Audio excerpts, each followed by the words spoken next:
This is Fitz Tepper. I'm here with TechCrunch, and we're waiting for Mike Butcher to come join us, and we're going to talk a bit about what we saw. Here he is. Ah, goodness me.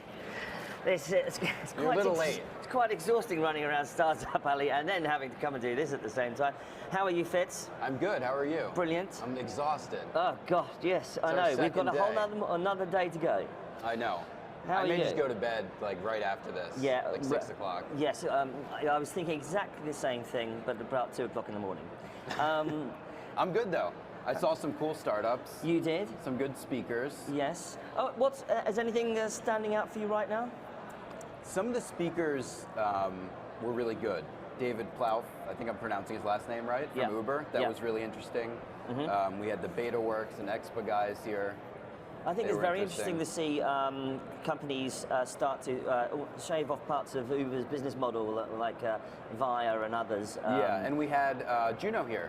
Juno today, as well, yes. Which they said they're going to compete with Uber by just being nicer to drivers. Yeah, that's nice, isn't it? Yeah. I don't know if that's going to work. I think it's a bit more than that. They're going to give them some equity or some. Yeah, some, I think some 50, share half the company they're saving for drivers, which is nice. It's a big deal. What's some breaking news coming out? I noticed that Heather from Human Ventures made an announcement about Kit. Kit is one of their companies, and I believe I think they had a new.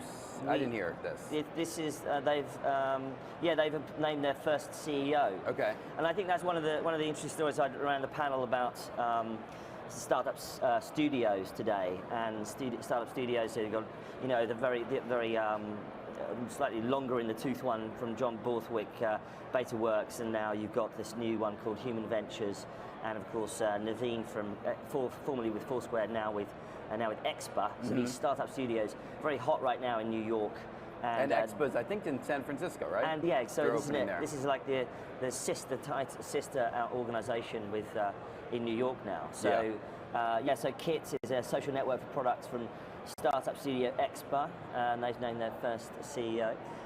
Some other breaking news has been such as Facebook has said 10,000 developers are building chatbots now. It's exciting. That's amazing, isn't it? Do you ever use chatbots? I don't really use them. I mean, our chat. I have to say, not just saying this, but our chatbots or at least not chatbot, but certainly our bot for TechCrunch on Facebook Messenger. It's actually one of my favorite ones I've tried. Actually, really good. It's like a decent one. It is, yeah. I heard though it's just Travis Bernard back there doing it all manually. Yeah, he's up 24/7 just sending stories. Yeah, he drinks a lot of coffee. We also built a bot for TechCrunch with the Telegram app as well, which is it's okay. I think the Messenger one is really good. Yeah. I'm not on Telegram yet. Yeah, I will. It is very big in Russia, so yeah, so it's very useful if you're in Russia. What are the other things? You've been watching some of the panels, haven't you? I've been watching some panels. I talked to Casey Neistat today, who has an app, Beam, which was nice. Yes. There's been so much stuff here. I'm trying to think of what my favorites. Well, I don't. Now you're going to have to explain this to me. Why would someone like that build their own app when they're already big on YouTube? Why do they need an app? That's what I asked him, because he's such a creative person, and his app doesn't really let you create. But he says it's freeing, because you can just take a Beam and forget about it. Oh, I see. Basically. What, like a Snapchat type thing? Well, so you can't see what you're recording. Have you ever taken a Beam? I've not done so like a Beam, you can't. There's no preview screen, and then it posts to the cloud. Ooh. The second, you can't preview it. It's out there. It's scary. Right. Yeah, that's a high wire act. Yeah. Fantastic. We have, speaking of Snapchat though, we have a Geo Filter today for TechCrunch. It's a big deal. Yeah. Normally those things take forever to set up, don't they? Yeah, and they're very expensive. Yes. Yeah. Yes. Thank you, Snapchat. I thought we might be getting a discount or something. So that's cool. So we can memorialize being here in Red Hook. And the news about John Schieber. Oh God, no! This is breaking. This is big news. This is breaking news. Big news. John Schieber of TechCrunch. His beard is enormous, and so we're going to shave it off for charity. If we raise, so there's a GoFundMe page that's being distributed, and if we raise $1,000 for a Red Hook local charity, he's going to shave it. Yeah, so maybe on stage. I don't know if that's part of it. Please, everybody, now go find the GoFundMe link. I think it's it was probably tweeted somewhere out. On Twitter. Yeah. Yeah, it was tweeted out. I think TechCrunch tweeted it out. But it's John Schieber's beard, and we're going to shave it off if we reach a GoFundMe limit. So please, everybody in the audience, go and give them 10 bucks. And support a good cause. And support a good cause, exactly. Yeah. We're excited, we're super excited about both supporting the good cause and also having John Cheever's beard disappear. Yes, yeah. I like it though, personally. It's reached epic proportions. I think there are birds nesting in it now. It's enormous. So Startup Battlefield has been running up and running this afternoon, and we had Did you have a Battlefield company that you covered? I've been running around doing all of these videos, so I don't have really time to run about Battlefield. But let's run through some of these ones. So sea drone, simplifying underwater exploration.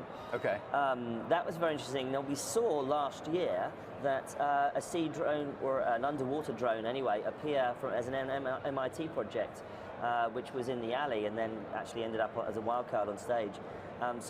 So drones just keep taking over there. They're in the air, now they're going to be underwater as well. It's crazy. It's amazing. And on land soon. Yeah, well there's a land drone, isn't there? Have you seen that thing? Yeah. The Starship? And they're Roombas. Those are kind of drones. Oh God, I love They've been Roombas. around for like 10 years. Why can't we make Roombas fly? That would be cool. As well as, you know. To clean the air, like. Yeah, something along those lines. I just don't want them all to fly. What else have we got? BitPagos, using the blockchain to enable credit for online payments in emerging markets. Definitely fantastic. I think they just threw blockchain in the name. That's right. No, yeah. I'm kidding. Do you think? Well, actually, blockchain was so hot at San Francisco Disrupt. Yes. That was like the key word. You couldn't move for blockchain, and I think now, as the technology matures and the startups mature, it's just it'd be like talking about the internet, you know. Yeah. Right. Blockchain will just be the basis you might of not even the internet. mention it anymore, because it just has that sort of infrastructure now. Yeah. But certainly in emerging markets, the remittance market combined with blockchain Yes. could be quite disruptive. It means that you don't have to go through all these big formal banks and things Save like a lot that. on fees. Save huge Foreign amounts exchange of fees. fees. Yeah. That's super interesting. We also have, one of my favorite startups in Battlefield is Time Looper, which is this VR experience that puts you back into another era. I haven't seen that one. Oh, that's like at the Coliseum, Yeah. right? Okay. Yeah, it's really cool. Got it. I haven't tried that on yet. What do you think about VR in general? I think there's going to be a lot of blood on the walls, as it were, with VR startups. Many of them can't quite work out if they're actually technology companies or just content plays, basically. Yeah. I mean, I think it's fantastic for, you know, education, games, real estate agents, and are all over it. Yeah, I've seen some of those applications. Yeah, it's great. But I think until it becomes more social, I think it needs to be socialized in some way. You can't just have you know, one person at a time, you know, on the headset. Yeah. You know, it'd be like giving, you know, only allowing one person in the room to watch the TV at one time, Yeah. right? So I think especially that's a bit of a for trouble. long distance relationships or anyone long distance, it'd be great. You can be sitting in a movie theater together, Yeah. watching a movie, getting really dizzy while you're doing it. But Yeah. that's another problem they need to Yeah, fix. don't have a tot of whiskey just before you put a VR helmet on. And finally, we also had, what else did we see? Betterment, Robinhood clash on. We had, yes. So Betterment and Robinhood have been clashing on disrupting investing. That was another story that came was out this interesting. afternoon. Yeah, I think Cheever moderated that one. Yeah. John Cheever. Yeah. Right. Well, it's time for the stage. So from me and Fitz, it's back to the stage.